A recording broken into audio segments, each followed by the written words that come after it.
hit that Kronos gets. And DHC's into Akuma. Still not going to be enough to kill Hulk, though. So Hulk trying to work his way in against Akuma. Just going to DHC him out. I love that decision. He actually caught him. Yeah. Oh, but doesn't quite get the DHC doesn't reach from that far. Oh, but catches him with a jumping S. Akuma going down. Amy coming in, going to lose almost all of her health and red life. Activates X Factor. Did not have any meter to try to chip her out with Plasma Storm on the way in, unfortunately, but okay. Kronos. Here comes Kronos. Kronos activated X Factor way too early. He could have punished Sentinel really bad, but then Noah made a mistake and pressed another button. Exactly. And Amy's moves are just too fast. Yes, Amy, one of the fastest characters in the game on the ground. And wow, just empty jumps into a throw and gets him with the H.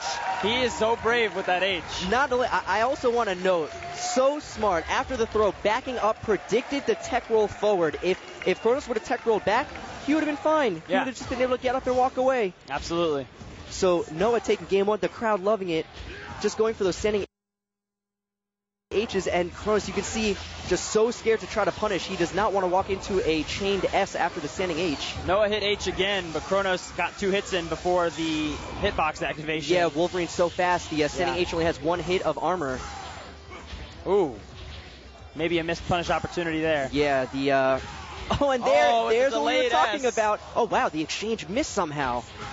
And wow, gets him with a cross-up, and again the up exchange. Up exchange again. I mean, that's just, it's fool me once, shame on you. Fool me twice, shame on me. You got to break it the second time. If he does up exchange it again, that is your fault. Right. Oh, and misses an opportunity there. He went for the sending B after the air throw, and he can combo off that in the corner very easily. Pretty well known, too, that Amaterasu blows up Sentinel pretty bad. Yes. This is a pretty tough matchup for Sentinel. But Noah does has not no seem to care. He does not care. I actually expected him to activate X Factor there to finish off Amy, but he didn't. But he's going to chip it out here. Going to activate X Factor. He doesn't. Doesn't care. He would rather have the level 3 than save Amy. Yeah, but I don't agree with that. I don't think Akuma by himself can do it. That was what he wanted last time. That was exactly the right spot to X Factor. Yes, waited for the third hit. Dropped the combo. Exactly. Waited for the third hit of the crouching M, which is the correct hit. Yep. If you try to X Factor guard cancel in the middle of a multi-hit move, you'll be forced to block the rest of it and kind of waste your opportunity to punish. Kronos looks a little unfamiliar with the Sentinel match in general. Yes. A lot of fighting Sentinel is going under him. Yes. Not under him, but behind him. Exactly. All right, so Sentinel showing signs of life here. Nice. Very smart. Takes it in. Very smart. Didn't have the meter to DHC, but keeps his Hulk alive. Doesn't get chipped out and gets some damage on Akuma. All right, finally, guys. Either way. Wesker coming in. Neither player has X Factor. Gets the air throw. Going to get a small combo here. Not going to be enough to kill Akuma. The crowd going nuts, though. Oh, no. Oh, this is a big bad. Opportunity. Oh, but he gets crossed up. He shouldn't have rolled forward. He should have rolled back to reduce the chance of getting crossed up. The Wesker super, because he bounced off the screen, has the potential to cross up if you're mid-screen. He still would have been able to punish with a beam, too, and get something. Exactly. Still anybody's game. Kronos, if he can get the hit.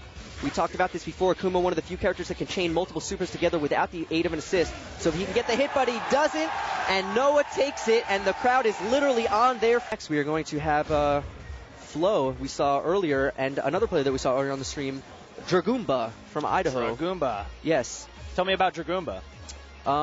Played Scroll Dormammu Hagar. Kind of a interesting team. Obviously Hagar on point, not that unseen. Pretty expected when you see Hagar. Right. But Scroll, kind of an underutilized character, and he had a pretty good Scroll.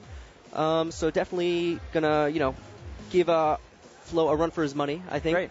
A lot of the Scroll players I've seen have been running Scroll as the anchor instead of in the front. Yes, Scroll is definitely a good anchor.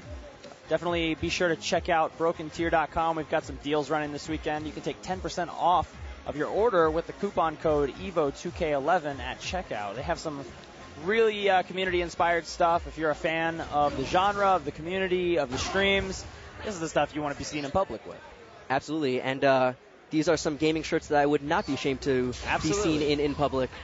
They're not as obvious. Exactly. Yeah. That is the exact right word. They are not as obvious. They are stylish while still being... super nerdy. Yes, super nerdy. Exactly. Nerd Secretly, chic. Yes, nerd chic. Exactly. Secretly nerdy. All right. So once again, we will have Flo on the one-player side, and I expect to see his standard She-Hulk Wolverine Akuma team that he has become known for. I also believe that's what we'll see.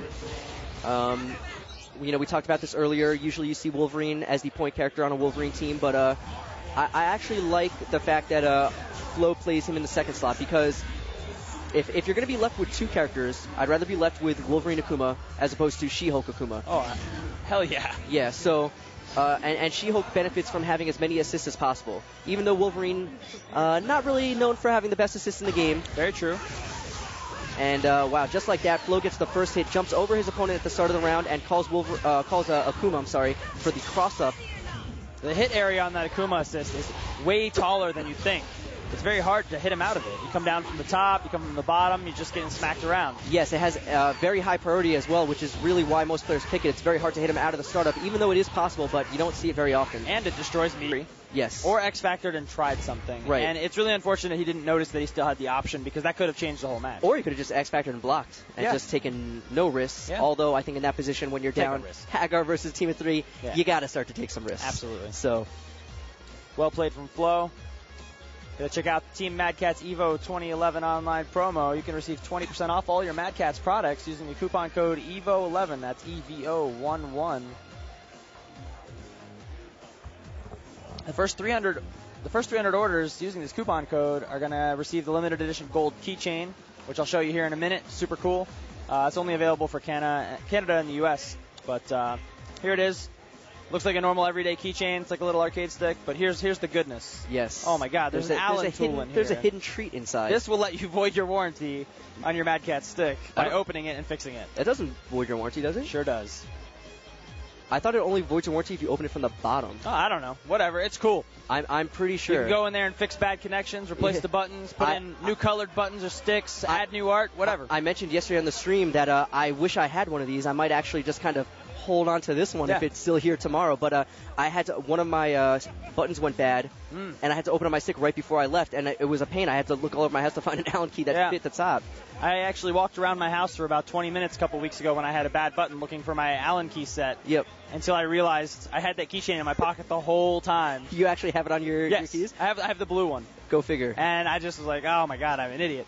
And opened the stick and fixed it. It was all just like a loose connection, very, very easy to fix. Yeah. Yeah, usually when a button goes bad, it's just the quick disconnect. It's just very easy to fix. So we got a little treat for you guys coming up next. Just a minute here. We're going to have Showstopper against Daigo Umehara. Yes. And he is in losers, I believe. He is in losers. We heard he lost earlier, and we gave a very in-depth update to the viewers at home that he was actually perfected in one of the games that he lost. By Daewoo, right? I actually am not 100% sure on that. I think I saw that on Twitter. But so yeah, Daigo fighting in losers bracket now, trying to stay in the tournament. And Seth mentioned earlier, he had talked to Daigo earlier, wasn't quite confident in his chances here. He accepts the fact, he recognizes the fact that even though he trained a little bit for Marvel, that he's just not quite on the same level as some of the American players, who are really devoting a lot more time than he has the opportunity to into Marvel. Daigo still doing amazing things in Street Fighter Arcade Edition. So, shining in 2 games is harder than ever. Oh, yeah. It's always been hard, and but it's getting even harder. Yeah, and that's one of the reasons I really respect. I want to just kind of give some props to Tokido, who, I mean, you should know who Tokido is. Another top player from Japan, basically a legend, been in the scene forever. But he comes and he competes in almost every game that they offer, and he places high in every game. He's the most likely man here at EVO 2011 to be seen in multiple top 8s. He's already secured a spot in Super Street Fighter 4 Arcade Edition. Yes. But he has potential spots coming in Marvel and possibly even Tekken and BlazBlue. Yes, exactly. He plays everything, and he's good at everything. I mean, he's just been in the scene for that long. He just knows fighting games so well that, it's just he can play any game if he puts a little practice into it. So Tokido's been called in the past the dirtiest man alive, but that has nothing to do with his hygiene. It's just because he